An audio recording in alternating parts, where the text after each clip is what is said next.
Hello everyone, and welcome to my General Hospital official channel. I hope everyone is having a wonderful day. Before we begin, please hit the subscribe button and give this video a thumbs up. According to General Hospital teasers, Josslyn Jax will have 3 unforgettable moments between May 19th and May 23rd.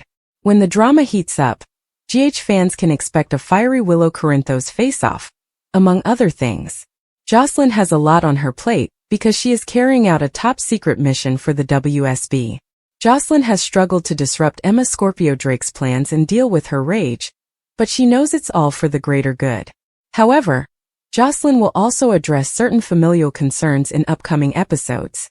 That will complicate Josslyn's already chaotic existence, so let's talk about some must-see events in the next week. 1. Josslyn is caught up in Nina and Carly's argument. On May 19th, Carly Spencer will have a heated argument with Nina Reeves about Michael Corinthos and Willow Corinthos' custody battle. That will result in Nina slapping Carly, who may easily slap Nina back given the circumstances. Regardless, Josslyn is going to pay Carly a visit, so she'll most likely walk into tremendous pandemonium. Josslyn may catch a glimpse of the conflict before Nina takes off. Carly will soon make Josslyn her confidant, and she will tell her how she unwittingly caused a court mess for Michael, and how she intends to put things right. 2. Josslyn and Willow's showdown. Josslyn and Willow also have a showdown coming up on May 21st, which will provide some interesting scenes. Willow and Josslyn will collide during the nurses' ball, and their hatred will become part of the mayhem that fans expect from this event. Josslyn will undoubtedly be Team Michael, and will make that apparent to Willow. Some strong words may be spoken, so be prepared to hear some insults and accusations. 3. Josslyn's Vaughn link becomes complex.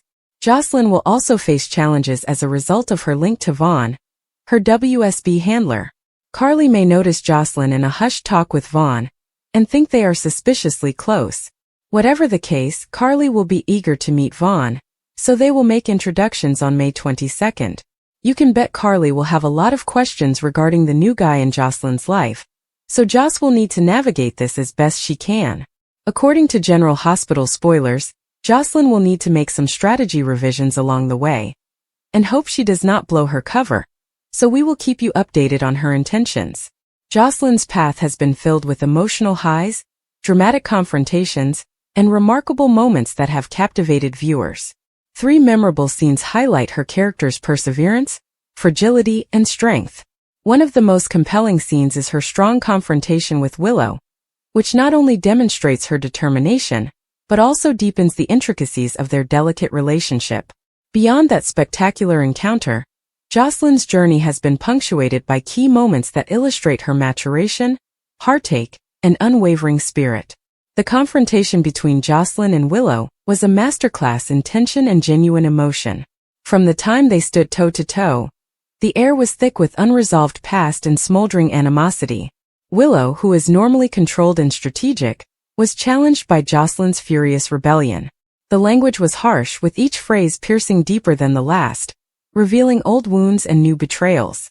What made this confrontation memorable was not only the passionate argument, but also the underlying pain that motivated both individuals. Josslyn, who was often underestimated, proved she could stand up to one of her life's most fearsome people. The scenario was more than just a battle of words. It was a watershed moment, pushing both ladies to face truths they had long avoided. However, the Willow confrontation was just one of many scenes that cemented Josslyn's status as a fan favorite. Another pivotal episode involved her agonizing decision to leave a poisonous relationship, despite the love she still felt. This incident demonstrated Josslyn's maturation. She was no longer the naive girl who would trade her self-worth for affection. The calm strength she demonstrated as she made her decision struck a chord with many viewers, who saw reflections of their own hardships in her path. The genuine passion in her performance, with her shaking voice covering steely resolve, made it one of the most moving passages in her story.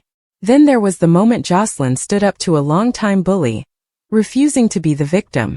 She had been subjected to snarky remarks, manipulation, and blatant brutality for years, until something finally snapped. The clash was therapeutic not only for her, but also for the crowd, who had hoped she'd find her voice. The way she deconstructed her opponent's arguments with precision and grace was a watershed moment, demonstrating that power isn't only about loud declarations. It can also be found in the quiet assurance of understanding your own worth. Beyond the clashes, Josslyn's softer moments had a lasting influence. A particularly moving scenario was her reunion with an estranged family member, in which years of hurt gave way to tentative forgiveness.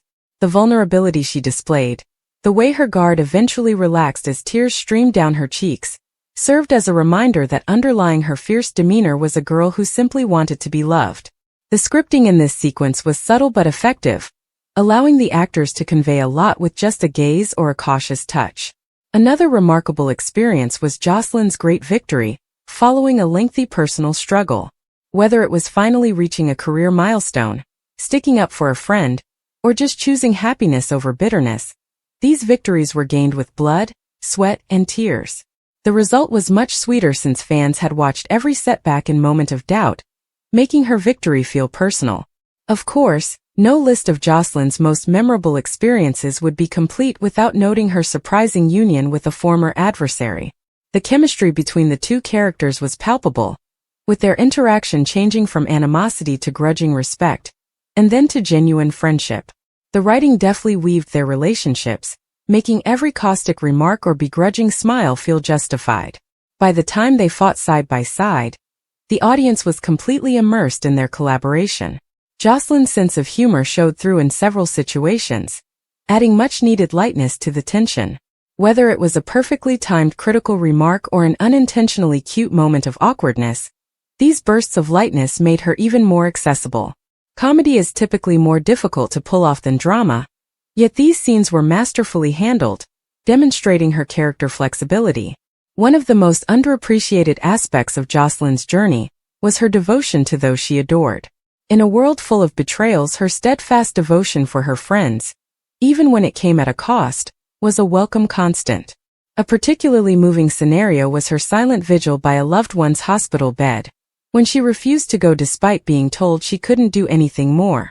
The calm anguish in her eyes was louder than any monologue. Then there was the time when she was forced to make an impossible decision, one with no clear right answer. The sorrow of her decision, the weight of duty on her shoulders, was evident. What made this scenario so interesting was that it wasn't about good versus evil, but rather two faulty choices with disastrous implications either way. Josslyn's agony was written and portrayed with such honesty that viewers debated her decision long after the program had ended. Her love relationships also produced some of her most memorable scenes. From the exhilarating highs of new love to the crushing lows of loss, each relationship impacted her in unique ways. One notable moment was when she finally expressed her feelings after years of denial, erupting in a flood of emotion. The emotion in that passage was breathtaking, a rare unguarded moment for a character who was usually hidden behind sarcasm or confidence. Perhaps the most powerful component of Josslyn's narrative was her perseverance.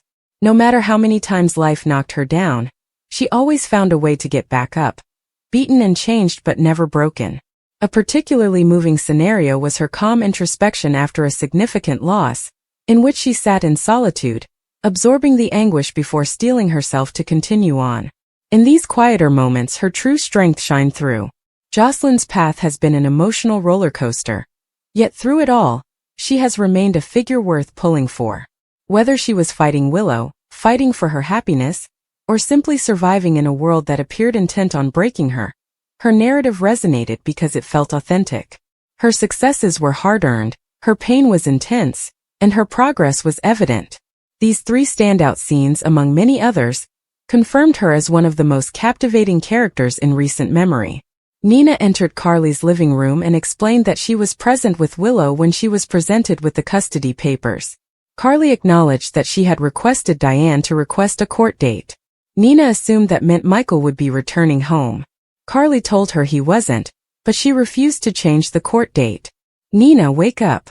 Willow is never going to leave Drew, so I need to protect my grandchildren," she stated.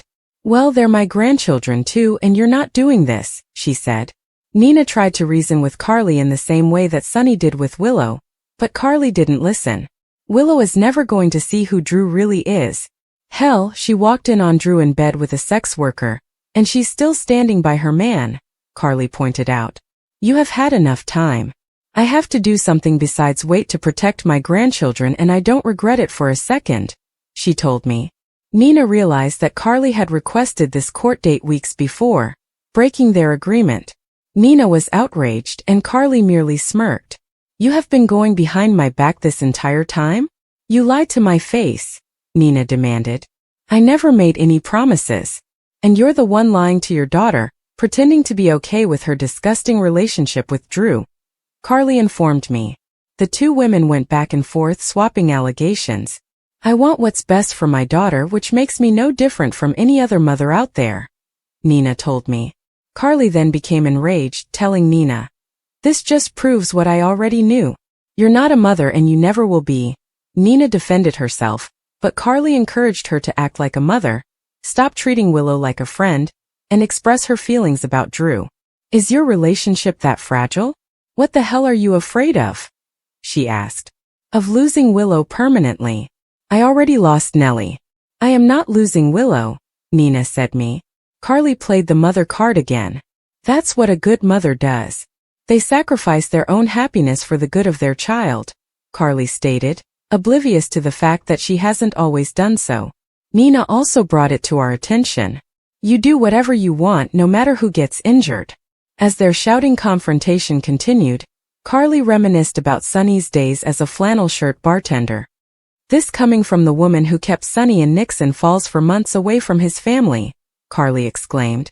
She had a difficult childhood, but thank God you did not raise her, or she would be an even worse mother than she is today. Nina was enraged as she listened to Carly yammer on about Willow's delusions.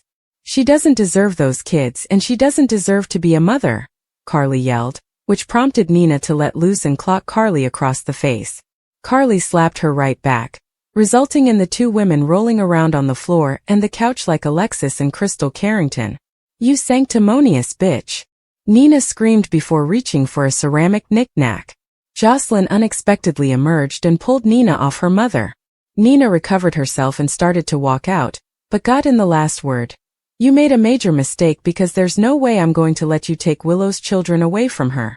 After Nina had left, Carly explained what had happened to Josslyn, who thought it was strange that Carly had scheduled a custody hearing without informing Michael. Josslyn became the voice of reason and handed Carly her phone saying, you need to tell Michael and tell him about the hearing, to which Carly refused. At the nurses' ball rehearsal hall, Sonny continued to try to reason with Willow, who claimed she didn't want her children to grow up torn between both parents, but Michael and Carly seem to want to take my kids from me. Sonny agreed that Carly never should have interfered and requested a custody date, and he asked Willow to request a postponement. Willow refused, saying she was tired of the custody issue hanging over her head and wanted it to be finished. I really think you should wait for Michael to get home and find a compromise. Sonny proposed something you could both live with. Willow protested that Michael wanted complete custody. No, he doesn't. He told me that himself, Sonny stated, surprised Willow. I had a long conversation with Michael the night he was burned before the accident. He informed me outright that he requested complete custody as a negotiating strategy. I know if he hadn't been hurt that night, you two would have reached an agreement on joint custody, Sonny explained. Willow was stunned by this news, but she felt something had changed since she thought Michael refused to see her when she flew to Germany. That's confusing because that doesn't seem like Michael at all, Sonny said. Call for a postponement until Michael returns home, and he can speak for himself. What say you? Willow was about to agree to Sonny's request when Nina walked into the room. Willow saw the bruise on Nina's face and was stunned to hear that Carly had hit her mother.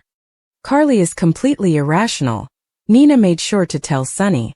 Willow turned to Sonny and told him that Carly would not allow a compromise, so she wasn't going to postpone their date. After Willow stormed out, a quiet Sonny approached his ex-wife.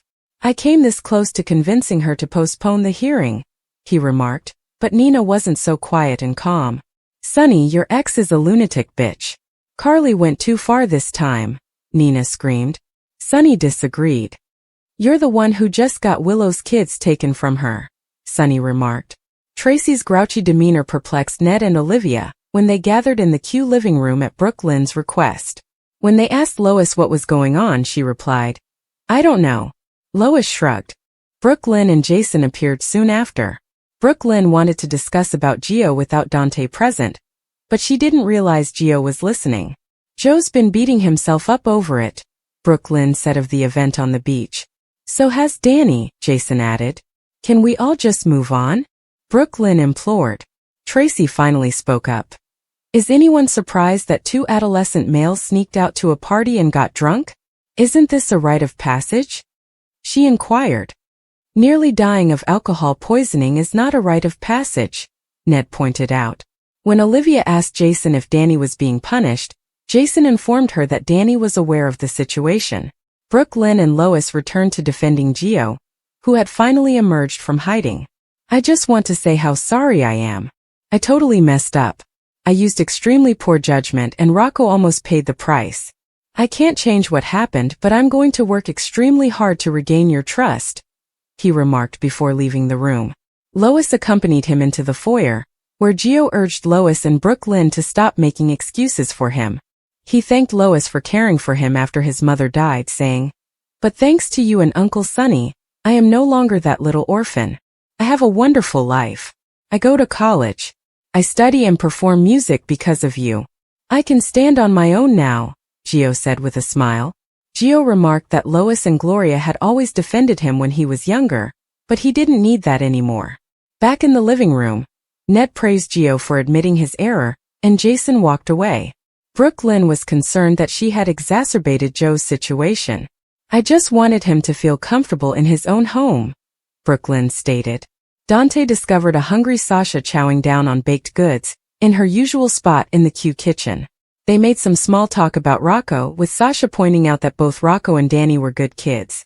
I don't want you to think that Danny isn't taking what happened to Rocco seriously, because he is, she said. Don't get me wrong, I love Danny. I just believe he's a little too much like Jason for his own good, Dante lamented. Sasha tried to defend Jason, but Dante wasn't sold. Look, Jason loves his kids. He's just not much help in disciplining them. Danny needs boundaries, and with Sam gone, it doesn't appear that he is getting many of them, he stated. When Jason walked in, Dante went out, and Jason congratulated Sasha for standing up for Danny. A process server soon arrived, and Sasha was surprised to learn she was being called to testify at Willow and Michael's custody hearing. Do you think Willow knows Michael is the baby's father? Jason told Sasha that Willow couldn't have known. Dante was astonished to see everybody gathering in the living room, and Olivia informed him that everyone, including herself, thought Dante was being too harsh on Gio. Despite this, Dante claimed that Gio needed some tough love to get on track. Gio heard Dante's voice in the foyer and told Lois that he was certain Dante was still trashing him. I'll just stay out of his path from now on. There's no reason why we should be friends, Gio remarked. Olivia then emerged and told Gio how pleased she was of him for confessing guilt. Lulu and Cody made their way back to the stables with Lulu's trusty laptop. Cody reiterated that he didn't believe Brooklyn realized Gio could be her son. Lulu was convinced that Brooklyn only wanted to seduce Dante all those years ago so they could meet and she could tell him they had a son. Lulu did some more research and found that Camilla was touring in New Zealand when Gio was allegedly born in Los Angeles. She planned to find the other musicians who traveled with Camilla and question them. She left voicemails with them and was pleased when a woman named Margaret called back. Margaret informed Lulu that Camilla abruptly ended their 2003 tour, and that she was not expecting a child. Drew attempted to dismiss Curtis' charges in his office, saying, "Blackmail. That's such an ugly word," he continued. "I'm surprised Portia even mentioned it to you, because someone had to have done something wrong to be blackmailed. Illegal even. Something that could revoke a doctor's medical license. And that's only the beginning," he continued in his customary sadistic tone. Drew went on, "Suppose, hypothetically, that a husband discovered that his doctor wife tampered with a patient's test results, intending to keep that patient wrongfully imprisoned. You would have a moral obligation to do something, right?" Drew inquired, unaware that Curtis already knew Portia had tampered with Heather's results. Curtis became enraged when Drew mentioned how upset a certain doctor's daughter would be if she knew what her mother did, and Drew went on to threaten the hospital, all hypothetically of course. Curtis told Drew that his hypothetical blackmail was pointless, because nothing could undo the damage Drew's body shop photos had caused. "I've got the situation completely under control," Drew said, before issuing the same demands to Curtis that he'd given to Portia. Drew didn't realize that Curtis had recorded their entire conversation, which Curtis listened to after Drew left. Drew called Mac and told him who had drugged him. According to General Hospital teasers, Liesl Albrecht may make a surprise return to Port Charles. The 2025 Nurses Ball begins on Tuesday, May 20th, and the following days will be full with fun and engaging talent performances, as well as plenty of drama. The promo film for the week of May 19th to 23rd promises a mysterious character who crashes the large party, prompting GH fans worldwide to speculate on who the person could be. Albrecht hasn't been in town in quite some time. After donating bone marrow to save her newly discovered grandniece, Willow Tate Corinthos, she seemed to disappear off the painting. While she returned to town later in 2023, she quickly left again and has since vanished. Having said that, the former villain-turned-heroine was a popular favorite, and viewers would miss her tremendously. Kathleen Gotti, the actress who plays the Doctor, has been busy with other projects since her appearance on GH, but that doesn't mean she wouldn't or couldn't return for another brief visit to update fans and loved ones on what the good doctor has been up to. Furthermore, Albrecht has already attended other nurses' balls, thus it is not unreasonable to believe that Lucy Coe would go to great lengths to encourage her to perform at the ball. Consider this. Coe might introduce the following act as a mystery performance, while the event was in full swing, just to reveal Liesl. Liesl enjoys singing and supporting the cause, therefore she would gladly agree to stop into Port Charles to see loved ones and perform at the event. After all, Albrecht has many links to the small town. Many people would be overjoyed to see Albrecht, from Willow, who may need to talk to her aunt and the lady who saved her life, to Nina Reeves, who might use a friend and some counsel from Liesl right now, and her grandson James West. GH teasers remind fans that, as a doctor, does Liesl have any advice or insight into Michael Corinthos' condition for Willow or Carly Spencer? Did she formerly work for a burn clinic in Germany and have contact information for either lady? However, given Nina's chaotic situation, could Liesl offer her any advice? Britt Westbourne, Liesl's estranged daughter, appeared divided between amazement and rage. "Mother," she asked with tight teeth, "what are you doing?" Liesl's expression softened somewhat at the sight of Britt, but she immediately recovered. "This is bigger than family grudges," she said cryptically. Meanwhile, Valentine Cassadine, who had a complex relationship with Liesl, watched on the sidelines with narrowed eyes. He knew better than anyone that Liesl Albrecht never made a decision without a solid cause. If she was jeopardizing her reputation by returning to Port Charles, it indicated something significant was at stake. Before anyone could respond, Liesl unleashed her bombshell. "The hospital's latest clinical trial is not what it seems," she told the crowd. "Patients are being used as pawns in an experiment far more dangerous than anyone has been told." The room devolved into turmoil as physicians and nurses exchanged frightened looks. Elizabeth Weber moved up quickly, demanding answers. "What are you talking about?" she inquired, her voice trembling. Liesl twisted her lips into a knowing smile. "Ask Dr. Austin Gatlinholt," she began, her gaze roaming around the gathering before settling on the man in question. Austin, who had been standing near the bar, froze as all eyes focused on him. His face turned pale, and he hurriedly attempted to refute the accusation. "This is ridiculous," he said. "Liesl, you have no proof." "Oh, but I do," Liesl said, removing a flash drive from her clutch and displaying it for everyone to see. "Everything is correct here. Every deception, every cover-up, every patient whose life was jeopardized without their consent." The room was abuzz with panic as reporters in attendance began clicking shots, sensing a major scandal was about to surface. Liesl did not resist when security closed in. She had spoken what she intended to say. But before being led away, she locked eyes with Britt, her face unreadable. "You'll thank me later," she said softly, barely loud enough for her daughter to hear. Then, with the same regal poise she had in with, Liesl Albrecht permitted herself to be carried out, leaving behind a room full of confusion, fury, and unresolved questions. The remainder of the nurses' ball was a blur. The performances continued, but the energy had switched completely. Conversations were quiet, and the once jovial environment was suddenly fraught with stress. Backstage, medics and administrators hurried to examine the damage, while guests speculated about the veracity of Liesel's allegations. One thing was certain. Liesel Albrecht's unexpected homecoming had not only ruined the 2025 Nurses' Ball, but had also started off a chain of events that would shake Port Charles to its core. Whatever truth she had revealed, the consequences would be felt for months. And as the community waited for the truth to emerge, one question persisted. Was Liesel Albrecht a villain, a whistleblower, or something considerably more complicated? Only time will tell. But for now, the Nurses' Ball will be remembered not for its charity or performances, but for the night Liesel Albrecht burst back into Port Charles and flipped the entire event on its head. The glamour and glamour of Hollywood can disguise the mayhem that occurs behind the scenes, particularly at high-profile events such as red carpet premieres. Drew and Nina's anticipated night of celebration swiftly turned into a public relations disaster, with fans and critics alike raving about their awful performance.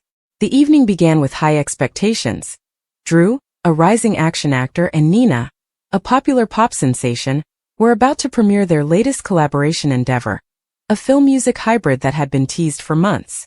The media was anxious to document their every move, but no one could have foreseen the chain of tragic circumstances that would transform their red carpet moment into a nightmare. The issue began when their limousine arrived late owing to an unforeseen traffic delay created by a protest in downtown. Drew and Nina, who were already behind schedule, were noticeably anxious as they stepped out of the car, their fake grins failing to conceal their frustration. The photographers, sensing the tension, began yelling over each other, demanding postures that only made the pair more uncomfortable.